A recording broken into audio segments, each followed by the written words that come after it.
Good morning and welcome back to Sunny Side Up. I'm your host, Michael, and with me is my seems to be forever guest host, Faith. Although we did have a guest Except last when you week. find more important people to have on. No, they're not more important. You're my wife. You have to be like number one. Till you pop out a kid, and then that has to be number one. I still better be number one even when you pop out a kid. Their whole life is dependent on me taking care of them. Shut up. So I don't know. Different kind of love. So you can be number one with like romantic relationship love, and they could be like number one in terms of like, shit, I gotta raise you love, you know? I don't think that made any sense whatsoever, but I'm sticking by it. Okay. So fun fact, I left a little bit early from work on Friday. Okay, let's go back. You say I left a little bit early. To a normal person, that would mean, you get off work at normally 4:30. I left at like 4. That would be a little early to a normal person. You went home at like 12:30. So saying I went home a little bit early, no, you took a half day on Friday. That's a more accurate term. Anyways, I left a little bit early. Forgot my notes for today's podcast at work. Went back after because we had a meeting to get to on Friday. No, he means him and me. Yeah. Okay. Well, I didn't know if I don't know, people could assume you were talking about work. Oh, fair enough. So anyways, and then I went back to the office because I left my wallet, and then I didn't realize until about 9:30 last night that I didn't have my notes for today. So I tried to recover what I could. I know I at least recovered the two most important things that I wanted to talk about today. So we're going to try to wing it. Might be a little short today. There's no way to get back in the office.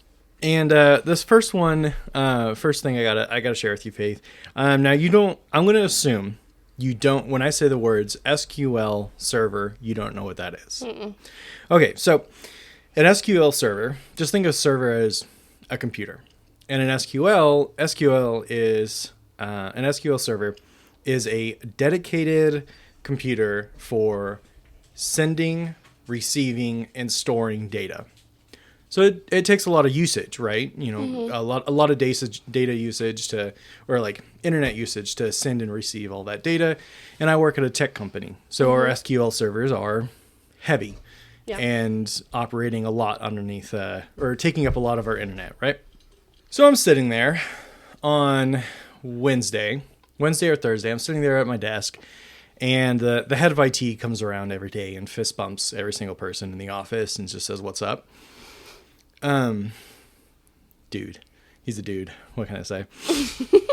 And he comes around and he comes up to me. He's like, "Hey, what have you been doing with your work computer?" And I go, "What do you mean?" He goes, "Well, are you hosting something? Like, are you hosting some kind of service from your computer? Are you like hosting anything from your computer for a client or anything right now?" And I'm like, "No, I don't think so." And he's like, "Well, we did our scan for last month's data usage, and you are in the top 10, your computer is in the top 10 data usage devices of the entire company."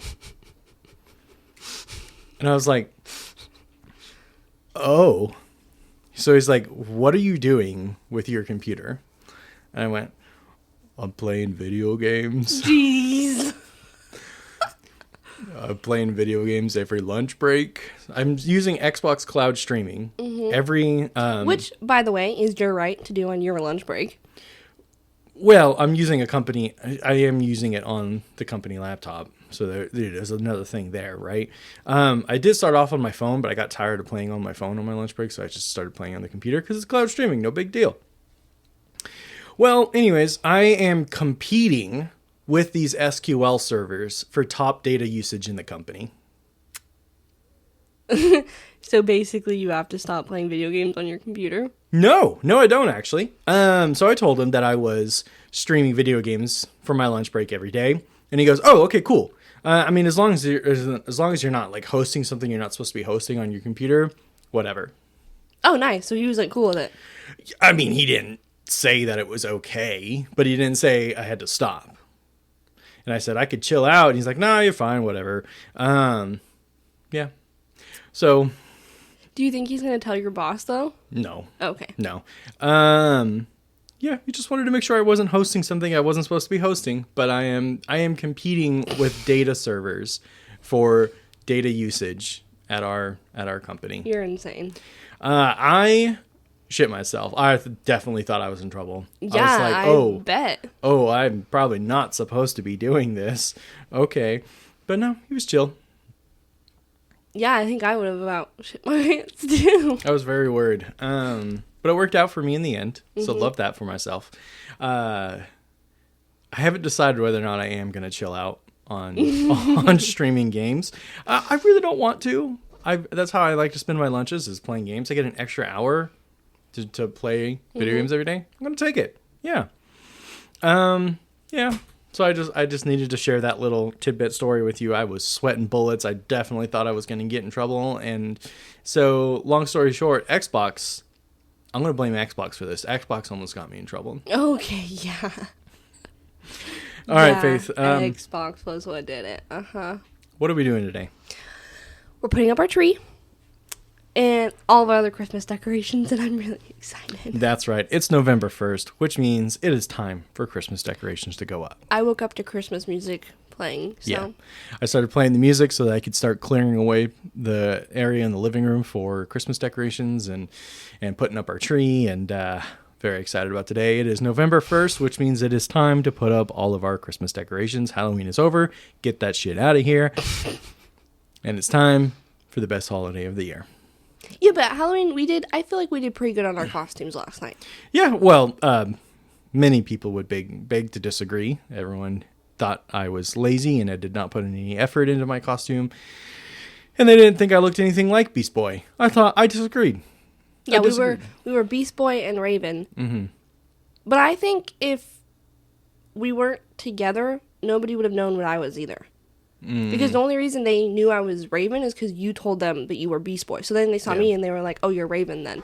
Yeah. So it made sense. But I think nobody really would have got our costume if it wasn't for that. Plus, there's not like, unless you know what that is, you're not going to know what we were dressed as.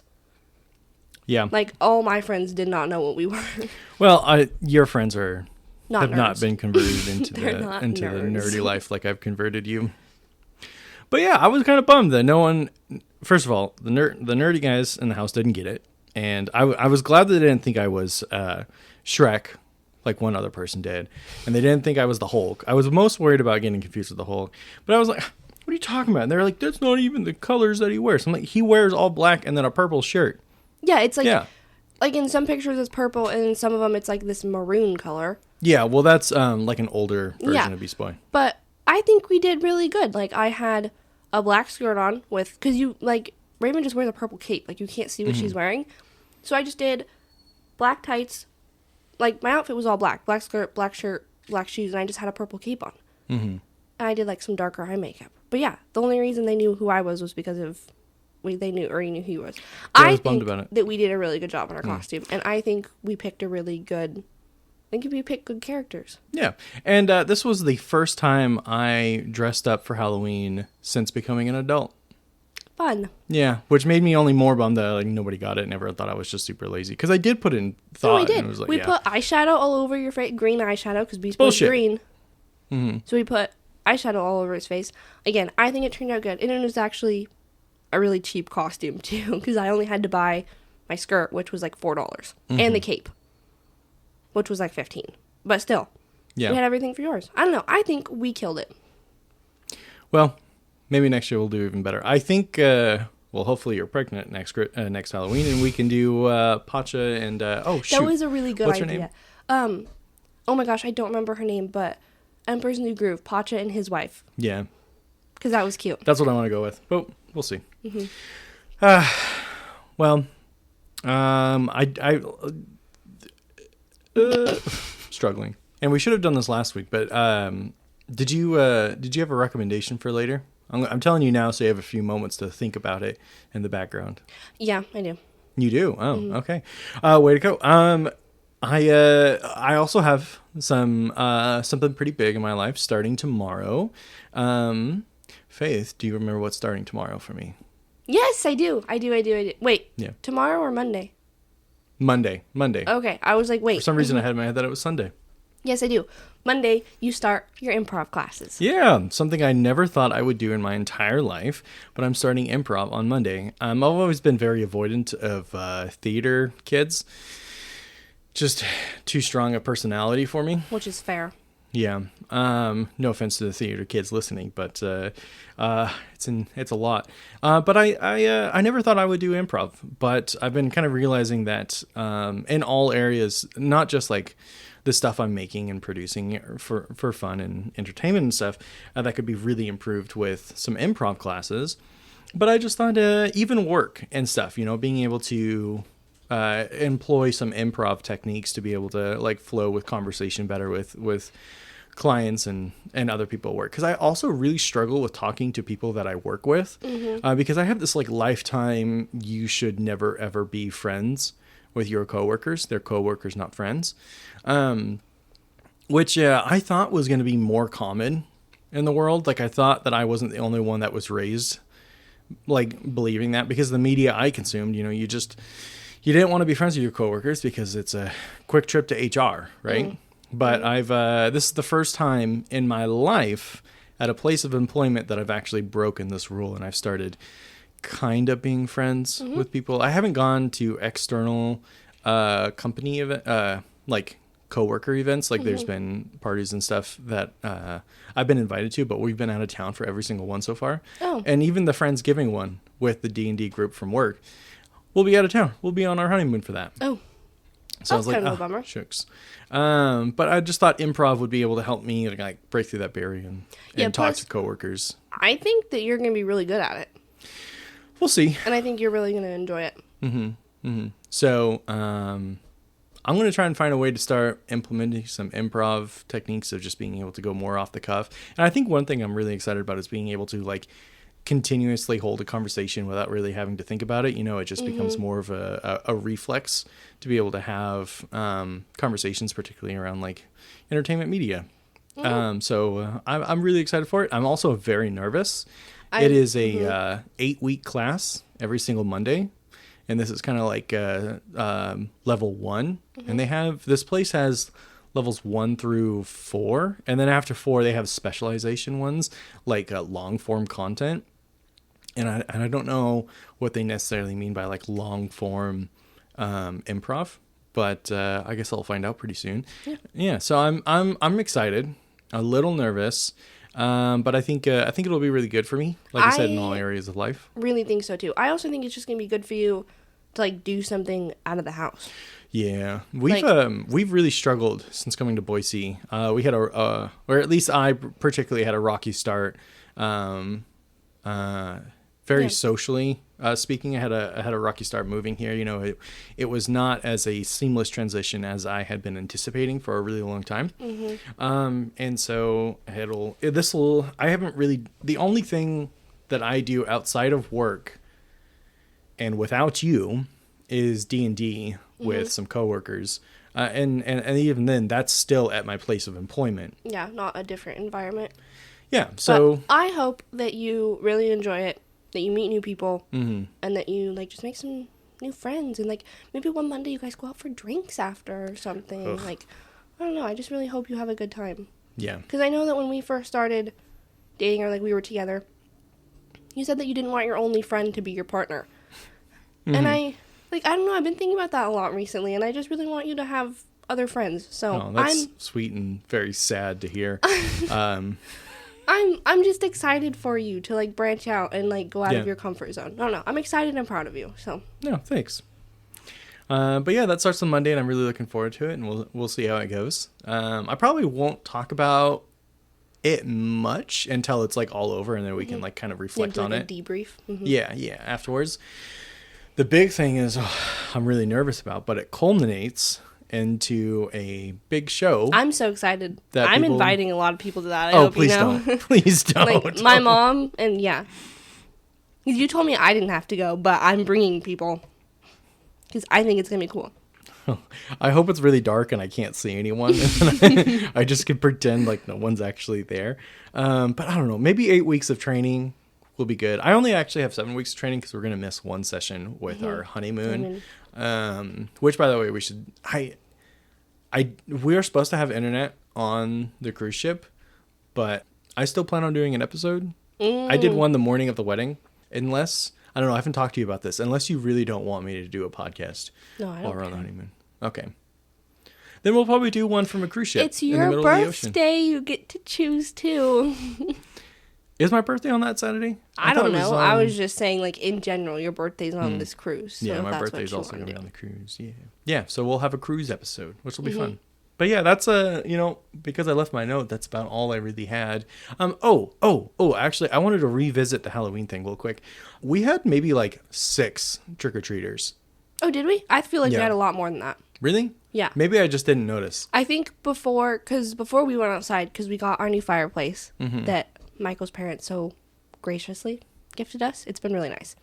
Because before we went out there was like 4 groups of like at least 3 that came. Okay, then never mind. We had a lot more trick-or-treaters than I anticipated, which is good because we live, for the first time in our life, or first time in my life, I live in a neighborhood that's like, oh, there are kids here. Mm-hmm. Oh, the parents don't tell the kids to avoid apartment complexes because they're full of, it's a party college place. students. Yeah, because I've lived in college towns since I turned 18. I lived in Moscow. I lived in San Marcos, Texas. And those places are just heavy college places. And, you don't really see trick-or-treaters or anything like that. And I've never lived in neighborhoods where someone would want to send their kids for trick-or-treating. And so it was nice to actually live in a neighborhood for the first time in my life. Plus, I got to talk to, there was, like, parents from, like, down the end of the street that brought their kids. And one of the moms was, like, I think, because she was pregnant, and she goes, "Is it okay if mom takes candy, too?" And we were like, that's so cute. She was like, "My kids were so excited when they saw your house because of all, like, my sister-in-law decorated our house with, like, cobwebs and spiders and, like, made it spooky." And the mom was like, "Yeah, they were really excited to come down here because of all your spooky decorations." Like, they were really excited. Way to go. And that's all thanks to my sister. She's the one that came and decorated that house. Yeah, and we were like, okay, good, because, like, we wanted to make it so that people would come here because, like, we're new to the neighborhood. Nobody knows us. I wanted to make it, like, a little more welcoming. And she was like, "Oh, welcome. Like, I live at the end of the street, like, opposite end of the street." So she was super nice, and that was fun. Just, like, oh, nice, yeah. Also meeting new people in the neighborhood. So it was cute, and all of the kids were dressed adorably. Like, so good. How many times did a kid say trick or treat to you? Low-key, I didn't hear anybody say trick or treat. Me neither. No. I think they were also, like, kids. A lot of the kids that I saw were, like, younger, so they were kind of a little bit more shy. But, yeah, I don't know. Yeah. It was cool. It was nice. It kind of, because it feels like the just trunk or treat is like the way to go for all parents nowadays. And it doesn't really feel like people are taking their kids to neighborhoods to get candy. And that's kind of a bummer. Yeah. It's definitely a huge shift, I think, in the Halloween spirit that's happened, I think, in the last, I'd say since the pandemic. I think it's kind of killed kids going to houses and saying trick-or-treating and getting candy. I don't know. It's weird. I was super excited, though. I was really worried that we weren't going to get any trick-or-treaters or maybe get, like, 1 or 2. I don't know. I was really excited about it. Yeah. It was fun. I liked it. It was cute. So... All right, so recommendations. In honor of Halloween, we're going to be wrapping up this episode. I probably should have shared this recommendation last week, but day after Halloween, you can still watch a scary movie. Faith, I thought, even if I've recommended this movie before, which I would be shocked if I haven't, I thought I would recommend what Faith considers the scariest movie in existence, Tremors. No, I don't consider that the scariest movie in existence. No? I just don't like Tremors because my best friend and I watched it when we were like 11, 12, I don't know. We were like that tween age, and it just was not the vibe then. I was terrified of that movie then. The scariest movie that I like refuse to watch, and I will not, any horror movie. I don't do horror movies. I can't do horror movies. I just get so scared that I close my eyes and then I fall asleep. I like sleep through horror movies. Anyways. I'm gonna get flamed for this. because I've been flamed for it my entire life. I will not, and I will die before I watch Coraline. I hate that movie with a burning passion. Which is not a horror movie, I don't think. And I feel like, the thing is, I feel like if I watched it today, I would like it. It's just that I watched it when I was like 8 because one of my friends recommended it and they were like, this is such a good movie, you should watch it. I was 8 years old and I like literally was crying because I was so scared. My mom had to shut it off and I never went back. I was to be like, clear, no. It's the button eyes that do it for you, right? Yeah, just like that whole concept of that movie when I was little just terrified the crap out of me. Could not do it. And then like in high school and middle school, all my friends were like, let's watch Coraline. And I was like, okay, well, I'll go home. I'm not watching Coraline. I swear to God. So, like I said, because it gives like that more Tim Burton vibe. Mm-hmm. And I think if I watched it today, I would like it. And that's what like really irritates me, but I just can't do it. I hate that movie because of how terrified it made me when I was a kid. So if I came to you and said, oh, it's my turn for movie night, I picked the movie and I said, I'll give you 2 options, Coraline or Tremors, I could get you to watch Tremors. No, I would just say, movie night's over, I'm going to bed. Well, this relationship is over, thanks. Tremors is like top 5 favorite movies for me of all time. Fucking Which is love so, that movie. it's just a weird movie. I don't know. I just don't like it. But anyways, Damn Coraline shame. is the movie I will never watch. Okay. Well, what's your movie recommendation for the week? Oh, movie Or do you recommendation? have a book? Go Yeah. for it. Yeah. You always have a book. I mean, I always have a book. Okay. I haven't finished this book yet because here's my thing. I feel like I failed this fall because I specifically bought books for like the fall. Like one of them was about a witch. Like I think it's called like a witch's guide to magical innkeeping. And one of them was like how to date a demon or something. Like they were going to be super cute fall Halloween reads. I had like 2 other ones that I wanted to read. Like I had a fall TBR. I didn't read one of them. And I'm really disappointed in myself. But at the same time, I got so sucked into Wattpad books that's all I read this fall. And I'm a little bummed about it because now I feel like I have to wait till next year to read those books. I mean, you could just read them now. I know, but like, I think it's A Witch's Guide to Fake Dating a Demon. That's not going to be fun in December. Or like, I don't know. I'm really bummed about it because I bought them specifically for this. I had a whole plan and it backfired. And this just taught me that I am such a mood reader that I can't make seasonal TBRs. It just does not work for me. I have 2 Christmas books. And if I get through them at Christmas, I'm going to be proud of myself. So that was my fall revelation that I probably shouldn't do TBRs because I'm such a mood reader that I can't do it. Even the book I'm reading now is on my fall TBR and I keep thinking about a different book that I want to read it's not part of, anyways. The book that I'm reading now is One Dark Window. And it's your recommendation? Yes. Okay. One Dark Window is my recommendation. I'm not that far into it, but so far I think it's going to be really, really good. I've heard good things about it, and one of the reasons I wanted to read it is because it's only a 2-book series. For some reasons, like, because it's a long fantasy series. If it's more than like 3 books, I get uninterested so fast. I can't do long series. I don't know why. I just get to the point where like I just don't care about the characters anymore. I don't care anymore. So I've been trying to find like more book series that are like smaller and aren't as like intense. So this was one of them. I'm like on the 4th chapter. Like I said, not very far into it, but it's really good. It's titled or like described as like a gothic fantasy, which is why I wanted to read it during like Halloween. It's like supposed to be like this dark fantasy and like this girl. Like the premise of the book is like there's these people that get infected and their veins turn like black and they've got magic. Magic can only be used by using like cards, kind of like tarot cards. That's the only way magic is like legal to use, but like the more you use it, the more like it comes at a cost. So this girl was infected, but she didn't tell anybody because like they kill you if they find out. So now she calls it the nightmare in her head that just like talks to her and gives her all these powers. And she's had this like nightmare in her head for like 10 years. And I think the like point of the story is they're gonna like it's a fantasy, like they're gonna rebel against like the people that control everything. That's kind of where it's going. But I think it's gonna be really good. Like, it's not your typical fantasy book that I've got into reading. It's not a romantasy, from what I think. There might be like a little romance component, but like not. I don't know. It's like branching out for me a little bit, and I'm kind of really excited about it. And I think it's gonna be really good. So if you're into that, I would give it a shot. Cool. So I love when you can tell from the beginning of books that they're gonna be really good, and that's how I feel about this one. So Nice. Well, those are your recommendations. This has been it for Sunny Side Up, and we'll catch you next week. And hopefully, I keep my notes a little bit better this time. yeah. All right. Thanks, Faith.